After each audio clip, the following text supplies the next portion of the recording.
Film की starting में हमको सीज़र नाम के एक व्यक्ति को दिखाते हैं जो कि एक होटल में वॉचमैन यानी चौकीदारी का काम करता है, लेकिन वो अपनी लाइफ में काफ़ी ज़्यादा डिप्रेस्ड था।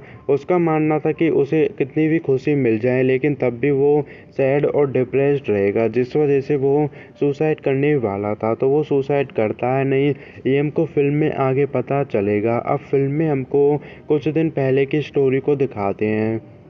तो सीज़र उस होटल के एक किराएदार के साथ लेटा था जिसका नाम था क्लेरा, और वो उसे पसंद भी करता था। अब सुबह होने पर वो उस अपार्टमेंट से बाहर मेन लॉबी में जाता है और अपने काम को करने लगा था।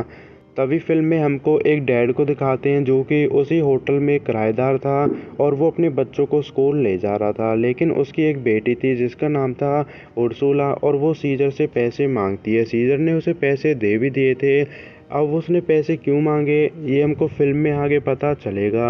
अब फ़िल्म में हमको कार्ला को दिखाते हैं जो कि अपने ऑफिस जाने के लिए तैयार होती है। सबसे पहले वो ब्रश करती है, इसके बाद तैयार होकर वो मेन लॉबी में जाती है। वहाँ पर वो सीज़र और उस होटल की एक किराएदार वेरोनिका से मिलती है और बातें करके वहाँ से चली जाती है। इसके बाद सीज़र हॉस्पिटल में अपनी मॉम से मिलने के लिए जाता है। उसकी मॉम काफ़ी ज़्यादा बूढ़ी थी और वो अपनी बॉडी को हिला भी नहीं सकती थी, यहाँ तक कि वो बोल भी नहीं सकती थी। लेकिन सीज़र उसके पास जाकर उसे क्लेरा के बारे में बताता है।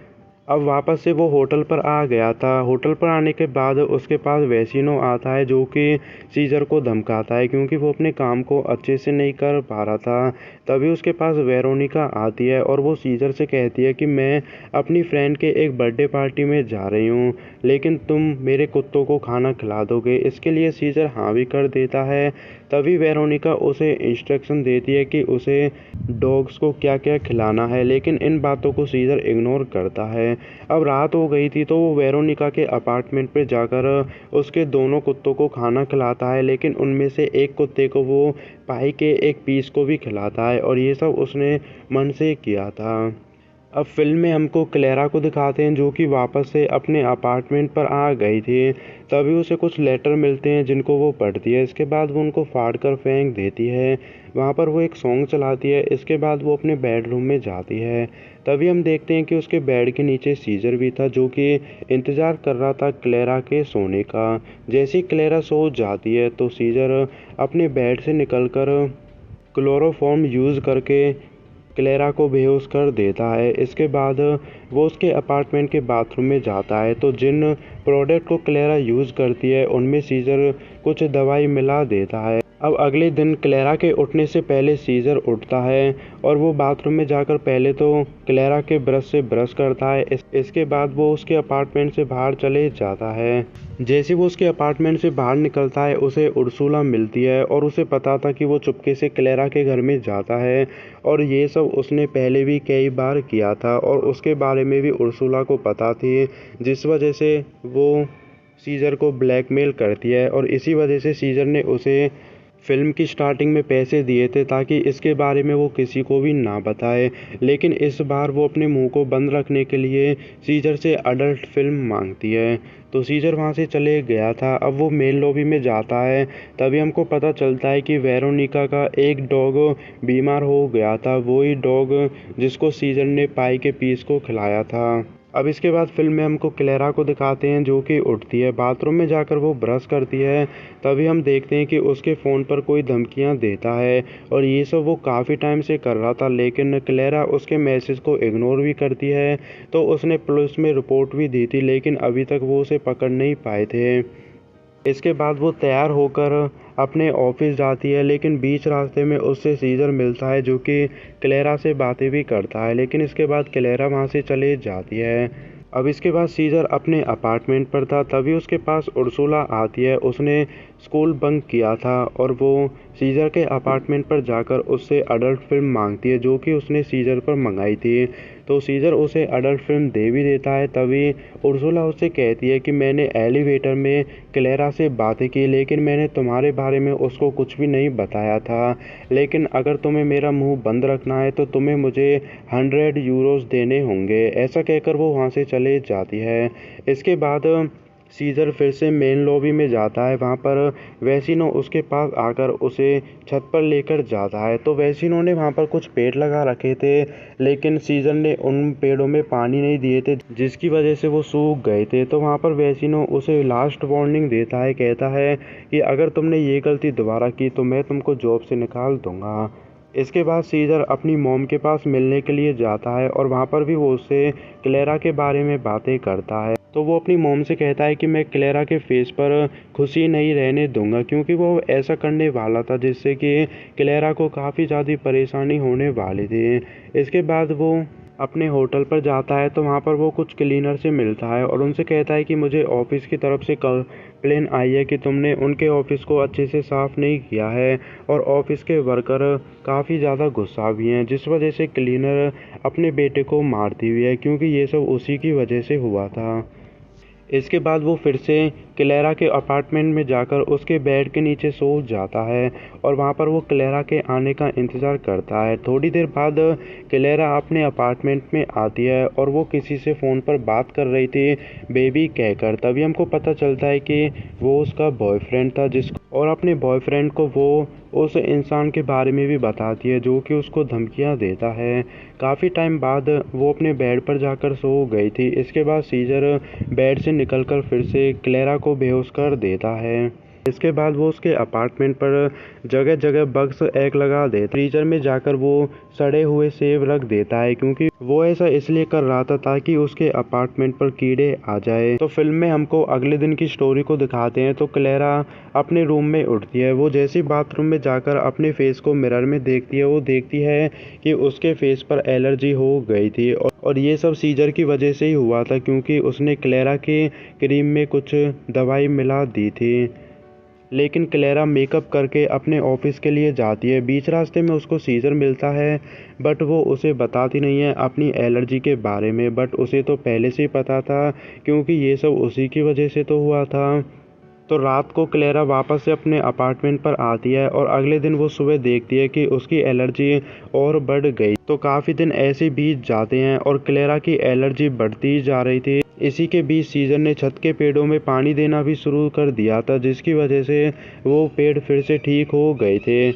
अब काफ़ी टाइम बाद क्लेरा फिर से अपने रूम में जाती है और वो देखती है कि उसकी एलर्जी पूरी तरह से ठीक हो गई थी, और ये सब सीजर की वजह से ही हुआ था। लेकिन तभी वो देखती है कि उसके पूरे घर में कॉकरोचेस थे हर जगह, और ये सब सीजर का ही किया धरा था। तो वो एलिवेटर से नीचे जाकर सीजर को अपने अपार्टमेंट में लेकर जाती है और उनको कॉकरोचेस के बारे में बताती है। लेकिन उसे ये कहाँ पता था कि इसके पीछे सीजर ही था, और सीजर वहाँ पर ऐसा दिखाता है जैसे उसे इसके बारे में कुछ पता ही ना हो। तभी वो क्लेरा के ऑफिस के कपड़े और जूते लेकर आता है और क्लेरा एलिवेटर में तैयार होती है।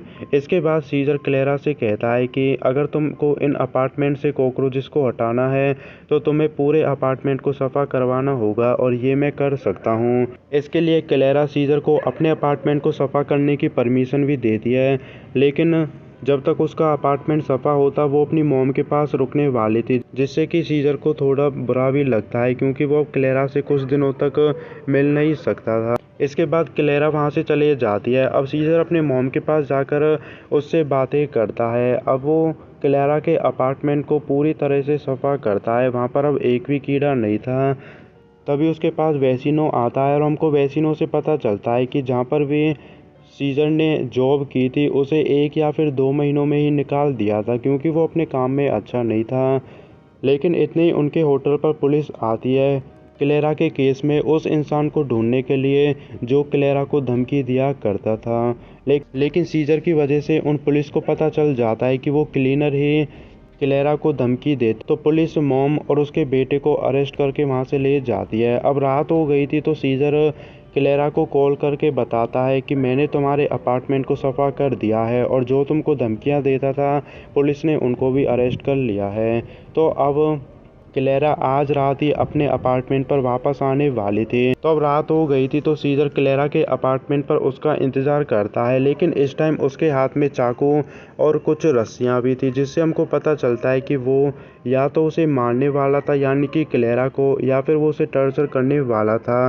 तो वो बेड के नीचे काफ़ी टाइम तक उसका इंतज़ार करता है और आधी रात को क्लेरा अपने अपार्टमेंट पर आती है, लेकिन इस टाइम वो अपने बॉयफ्रेंड मार्कोस के साथ आई थी। ये सब देखकर सीजर काफ़ी ज़्यादा शॉक्ड हो गया था। लेकिन इतना ही नहीं, क्लेरा और मार्कोस बेडरूम में जाकर बेड पर रोमांस भी करते हैं। इसी के साथ सीजर के मुंह पर क्लोरोफॉर्म गिर जाती है, जिसकी वजह से वो अब बेहोश होने वाला था। तो वो चुपके से बेड के नीचे से निकलता है और वो अपार्टमेंट के डोर पर जाकर उसे ओपन करने की कोशिश करता है, लेकिन उसके पास गलत की थी, जिसकी वजह से वो डोर को ओपन नहीं कर पाता है और वो वहाँ पर बेहोश भी हो गया था।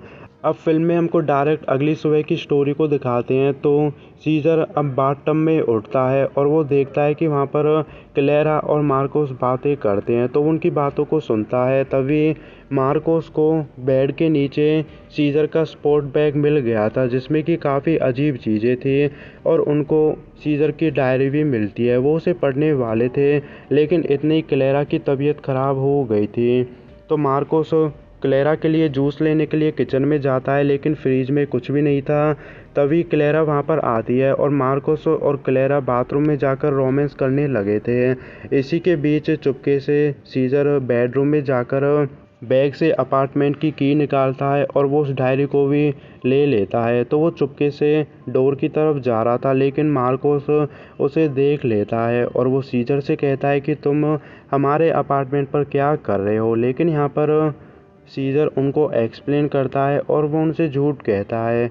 तो वो उनसे कहता है कि मैं अपने बैग को यहाँ पर भूल गया था, जिसे मैं लेने के लिए आया था।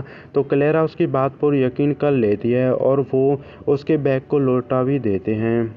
तो सीजर वहाँ से चले गया था। इसके बाद वो अपने अपार्टमेंट पर जाता है। वहाँ पर होटल के ओनर उसे जॉब से निकाल देते हैं और वो उसे कहते हैं कि 15 दिन में तुम अपने अपार्टमेंट को भी खाली कर देना।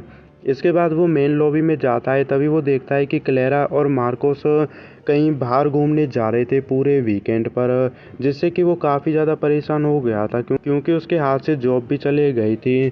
तो वो रात को होटल से कूदकर सुसाइड करने वाला था, लेकिन तभी वो देखता है कि क्लेरा और मार्कोस वापस से अपार्टमेंट पर आ गए थे। तो वो वापस इसलिए आए थे क्योंकि क्लेरा 4 हफ्तों से प्रेग्नेंट थी, लेकिन मार्कोस 6 हफ्तों से उससे मिला नहीं था, और जब भी मार्कोस उसके साथ सेक्स करता था वो कॉन्डम लगाकर ये सब किया करता था। इसका मतलब ये था कि उसके पेट में बच्चा मार्कोस का नहीं था, और ये बिल्कुल सच बात भी थी, क्योंकि उसके पेट में सीजर का बच्चा था, लेकिन उनको इसके बारे में पता नहीं था। बट इस वजह से क्लेरा काफ़ी ज़्यादा सैड रहती है और वो दोनों अपने बेडरूम में जाकर सो जाते हैं। तो उनके बेड के नीचे सीजर था और वो बेड से बाहर निकलकर उन दोनों को बेहोश कर देता है। इसके बाद वो अपने कपड़े उतारकर क्लेरा के साथ रोमांस भी करता है। अब अगले दिन सीजर उनके अपार्टमेंट से चले गया था। अब वो अपने अपार्टमेंट पर जाता है, तभी उसके पास मार्कोस आता है और वो उससे कहता है कि हमारे अपार्टमेंट पर फिर से कुछ कीड़े निकल आए हैं। तो वो उससे अपने अपार्टमेंट को सफ़ा करने के लिए कहता है। तो सीजर उनके अपार्टमेंट को सफ़ा करने के लिए जाता है, लेकिन इस टाइम वहाँ पर क्लेरा नहीं थी। लेकिन अपार्टमेंट में जाने के बाद हमको पता चलता है कि मार्कस को सीजर का सारा सामान मिल गया था बेड के नीचे से, यानी कि क्लोरोफॉर्म वगैरह, और मार्कोस को सीजर की सारी सच्चाई पता चल गई थी, जिस वजह से उन दोनों के बीच वहाँ पर लड़ाई होती है। लेकिन सीजर मार्कोस के गले में एक कांच का टुकड़ा मारता है और वो उसे बाथटब में ले जाकर लेटा देता है। उस कांच के टुकड़े को वो मार्कोस के हाथ में देता है ताकि सभी को लगे कि उसने सुसाइड किया था, और थोड़ी देर बाद मार्कोस की वहाँ पर डेथ भी हो गई थी। सीजर अपने अपार्टमेंट पर जाकर पैकिंग करने लगा था, लेकिन तभी वहाँ पर पुलिस आई थी और वो सीजर से कुछ क्वेश्चन भी पूछते हैं। लेकिन वहाँ पर सीजर सही जवाब देता है और पुलिस को भी लगने लगा था कि मार्कोस ने सुसाइड ही किया था। इसके बाद वो अपने अपार्टमेंट पर जाता है, लेकिन वहाँ पर उसे एक वार्निंग पोस्टर मिलता है जिस पर लिखा हुआ था आई सॉ यू। तो वो पोस्टर उर्सुला ने ही वहाँ पर छोड़ा था, क्योंकि उसे सीजर के बारे में सारी सच्चाई पता थी। लेकिन सीज़र भी किसी से कम थोड़ी था, तो वो उर्सुला के अपार्टमेंट पर जाकर उसके पेरेंट्स को बेहोश कर देता है। इसके बाद वो उसे धमकियाँ भी देता है। वो उससे कहता है कि अगर तुमने पुलिस को इसके बारे में बताया तो मैं तुम्हारी पूरी फैमिली को और तुम्हें मार दूंगा। ऐसे धमकी देने के बाद वो वहाँ से चले गया था। इसके बाद सीज़र अपने सामान को पैक करने के बाद जाने वाला था, लेकिन तभी वो देखता है कि क्लेरा उस अपार्टमेंट को छोड़कर जा रही थी और वो काफ़ी सैड भी थी। तो सीज़र उससे बात करने की कोशिश करता है, बट वो उससे बात नहीं करती है और वहाँ से चले जाती है। अब फिल्म में हमको कई महीने बाद की स्टोरी को दिखाते हैं। तो क्लेरा प्रेग्नेंट तो थी, अब उसने अपने एक बच्चे को जन्म भी दिया था। तभी उसके पास सीज़र का लेटर आता है जिसमें वो क्लेरा को सब सच बता देता है। वो उससे कहता है कि जब भी तुम अपने बच्चे की तरफ देखती होंगी तुम्हें मेरा फेस तो याद आता ही होगा। तो वहाँ पर क्लेरा अपने बच्चे के फेस की तरफ देखती है और उसे पता चल गया था कि वो बच्चा सीज़र का है। और ये जैसे उसे पता चलता है वो वहाँ पर रोने लगी थी। बट सीज़र काफ़ी ज़्यादा खुश था और यहीं पर फिल्म ख़त्म हो जाती है।